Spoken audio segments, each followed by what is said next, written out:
García y bueno, llevo la parte financiera de la empresa. Y yo me llamo María García y soy la gerente de Moldesura.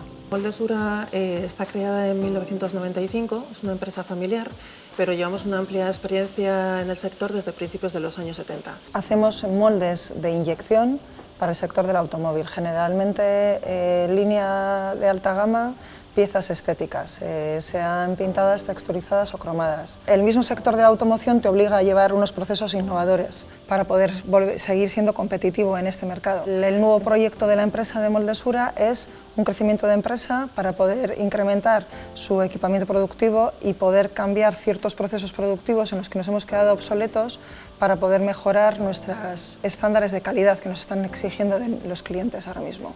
Llevamos unos años trabajando con diferentes centros tecnológicos y con universidades que implican cambios en los diseños de los moldes con los que trabajamos en la actualidad. Ahora mismo hay nuevos nichos de mercado con posibilidades de no solo de inyectar, sino de comprimir nuevos materiales. Y lo que queremos es fabricar diferentes modelos para inyectar diferentes materiales, ¿vale? Poder ofrecer otra gama de productos a nuestros clientes. En el sector en el que estamos actualmente, yo creo que la herramienta fundamental para salir a flote con tanta competitividad pues es la innovación.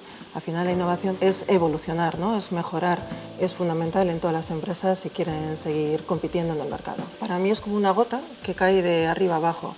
De nada sirve tener empleados con mucha creatividad, muy motivados o con ganas de querer hacer las cosas diferentes, si luego esas ideas se ven frenadas por parte de toma de decisiones por parte de los directivos. La idea es trasladarnos a unas nuevas instalaciones, comprar nueva maquinaria y lógicamente contratar a gente. La única manera que vemos nosotras de poder seguir viviendo es seguir creciendo.